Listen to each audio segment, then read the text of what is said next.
ಬಂದರೆ ದಾರಗೈ ಬಾತಿ ಕಿಟ್ಟು ಏಸಂಗ್ ಮುಖ್ಯ ಇರುತ್ತೆ.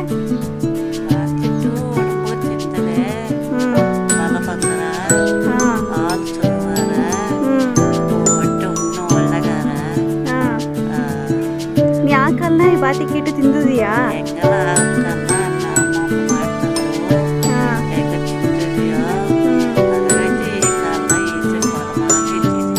ಓವೇ ಅದರಿಂದ ಮಂದಿ ಈಸೆ ಬಲವಾಯ್ತೀಯಾ?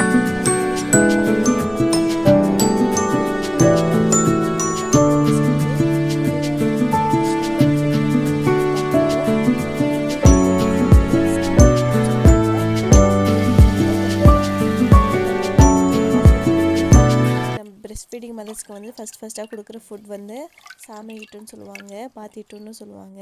அந்த ஃபுட் தான் கொடுக்க போகிறோம். ஏன்னா அவங்களோட இம்யூனிட்டி லெவல் வந்து கொஞ்சம் கம்மியாக இருக்கும். ஸோ அந்த டைமில் வந்து அவங்களுக்கு இந்த ஃபுட் கொடுக்கும்போது எனர்ஜெட்டிக்காக இருக்கும். ஏன்னா வந்து இதில் அயன் ரிச் கண்டென்ட் இருக்குது. டைஜஸ்டிவ் ப்ராசஸும் ப்ராப்பராக நடக்கும். அது இல்லாமல் மில்க் ப்ரொடக்ஷனும் இன்க்ரீஸாக இருக்கும். இந்த சாமையிட்டு செய்வதற்கு வந்து 3 இன்க்ரீடியன்ஸ் போதும்.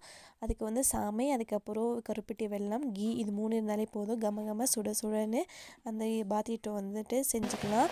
அது வந்து சாப்பிட்டா ரொம்பவே டேஸ்டியாக இருக்கும்.